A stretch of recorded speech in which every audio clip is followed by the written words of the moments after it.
আজ হবে আলু বেগুন বড়ি দিয়ে সজনে ডাঁটার চচ্চড়ি। নিরামিষ সজনে ডাঁটা রেসিপি এই বসন্ত ঋতুর জন্য ভীষণ উপকারী। নমস্কার বন্ধুরা, আহারের বাহার রান্নার চ্যানেলে আপনাদের স্বাগত। আজ হবে সজনে ডাঁটা আলু বেগুন দিয়ে তরকারি। আজকের ভিডিওটা দেখার পর আমার মায়ের রান্নার পদ্ধতিটা যদি ভালো লাগে বা আমার ডেমনস্ট্রেশনটা যদি ভালো লাগে, তাহলে আমাদের নতুন রান্নার চ্যানেলটাকে সাপোর্ট করবার জন্য অনুরোধ রইল। এই রান্নার জন্য সজনে ডাঁটা তো লাগবেই। 150 গ্রাম মতো পরিমাণে সজনে ডাঁটা দিয়ে আজ রান্নাটা করে দেখানো হচ্ছে। ডাঁটাগুলোকে কি করে ছাড়াতে হয় আগে দেখে নেওয়া যাক। আগে ডাঁটাকে টুকরো করতে হবে। মোটামুটি প্রাপ্তবয়স্ক মানুষের 1 আঙুল মতো লম্বা করে এক একটা টুকরো করতে হবে। তারপর প্রতিটা টুকরোর গায়ের পাতলা খোসা ছাড়িয়ে নিতে হবে।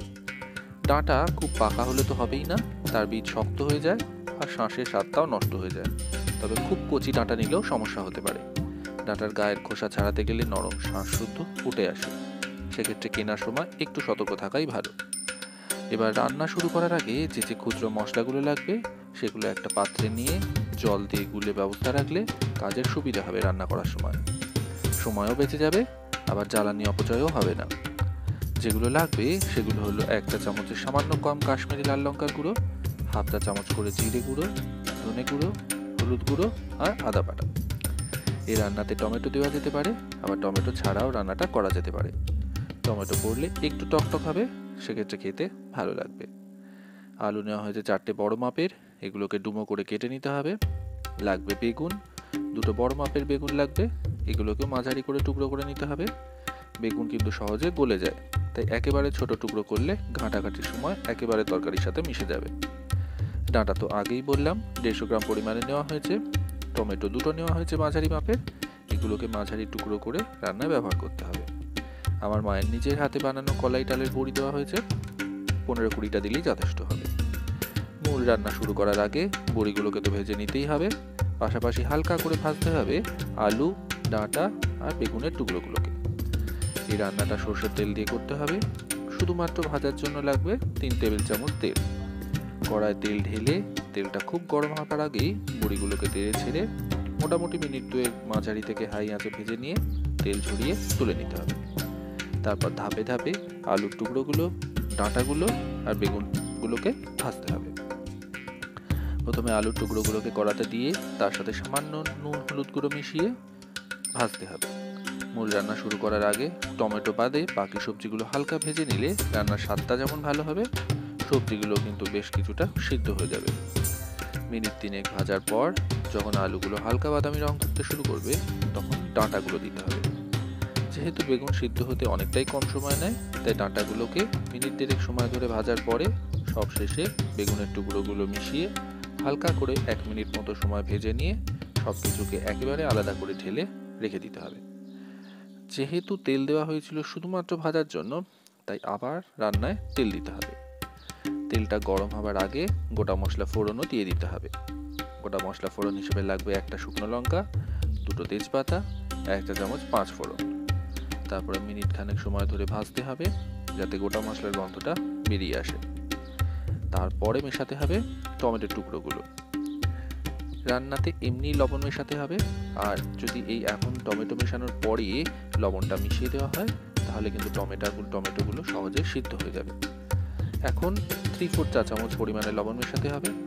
মাথায় রাখতে হবে আলু, ডাঁটা, বেগুনগুলো ভাজার সময় কিন্তু একবার সামান্য লবণ মেশানো হয়েছিল, আর সেই বুঝে পরিমাণ করে লবণটা দিতে হবে। টমেটোটা ভাজতে ভাজতে মেশাতে হবে আগে থেকে বানিয়ে রাখা গুঁড়ো মশলার মিশ্রণটা। তারপর আঁচটা মিডিয়াম থেকে হাই অবস্থায় রেখে একে কষে দিতে হবে যাতে কাঁচা গুঁড়ো মশলার গন্ধটা ভালোভাবে চলে যায়, মশলা থেকে ভালোভাবে তেল ছেড়ে আসে আর টমেটোটা যাতে গলে নরম হয়ে আসে। সব থেকে ভালো হয় যদি নাড়াচাড়া করে কষতে কষতে একবার মাঝে ঢাকা দিয়ে কম আঁচে অপেক্ষা করা যায়, তাহলে সিদ্ধ হবার কাজটা, মশলা থেকে তেল ছেড়ে আসার কাজটা অনেকটাই সহজে হবে। 2 মিনিট পর ঢাকা খুলে আগে একটু যত্ন করে নেড়ে চেড়ে নিতে হবে। তারপরে মেশাতে হবে আগে থেকে আধ ভাজা করে রাখা আলু, ডাঁটা আর বেগুনের টুকরোগুলো। যেহেতু এই সবজিগুলো পুরো সিদ্ধ নয়, তাই এখন সবজিগুলোকে সিদ্ধ করাটাই হবে আসল কাজ। তার জন্য একবার চাপা দিয়ে কম আঁচে অপেক্ষা করতে হবে। এই তরকারিটা ভাত, রুটি এর সাথেই সাধারণত পরিবেশন করা হয়, সুতরাং একটু কাই কাই হলেই ভালো, খুব ঝোল ঝোল হবে না, খুব শুকনোও হবে না। তবে এখনই জল না ঢেলে আগে শুকনো অবস্থায় ঢাকা দিয়ে 3 মিনিট মতো সময় রান্না হতে দিতে হবে। এই সময় আঁচটা অবশ্যই কম অবস্থায় থাকবে। যেহেতু জল মেশানো নেই, তাই হাই অবস্থায় আঁচটা রেখে চাপা দিলে নিচে লেগে যাওয়ার সম্ভাবনা থাকে, আর সবজিগুলো ঠিক করে ভিতর থেকে সিদ্ধও হবে না। মিনিট 3 পর ঢাকা খুলে জল মেশাতে হবে। তারপর সব কিছুকে ওপর নিচ ভালো করে নাড়াচাড়া করে নিয়ে ওপরে কাঁচা লঙ্কা ছড়িয়ে দিতে হবে। গোটা দিতে পারেন, আবার ফাটিয়েও দেওয়া যেতে পারে। যেহেতু শুধুমাত্র শুকনো লঙ্কা ফোড়ন দেওয়া হয়েছে ঝালের জন্য, তাই কাঁচা লঙ্কাটা ফাটিয়ে দেওয়া হচ্ছে। অনেকেই রান্নাটা ঝাল খেতে পছন্দ করেন না, চাইলে সেক্ষেত্রে কাঁচা লঙ্কাকে কিন্তু না ফাটিয়েও দেওয়া যেতে পারে। এবার আবার একবার আঁচ কমিয়ে 10 মিনিটের জন্য চাপা দিয়ে ফুটতে দিতে হবে, যাতে সবজিগুলো পুরোপুরি সিদ্ধ হয়ে যায়। এখনও বাকি আছে বড়িগুলো মেশানো। কলাই ডালের বড়ি এই রান্নাতে খুব মানানসই আর খেতেও ভালো লাগে। বড়িগুলো রান্নাতে মিশিয়ে আঁচ কমিয়ে দিয়ে শেষবারের মতো 2 মিনিট কম আঁচে ফোটালে বড়িগুলো ভালোভাবে নরম হয়ে যাবে। এমনকি যদি 2 মিনিট পরে আঁচ বন্ধ করে চাপা দিয়ে স্ট্যান্ডিং টাইমে রেখে দেওয়া হয়, তাহলে বড়িগুলো ঝোল টেনে নিয়ে তরকারিটা গাঢ় হয়ে আসবেই, পাশাপাশি বড়িগুলো নরম হয়ে গেলে খেতেও ভালো লাগবে।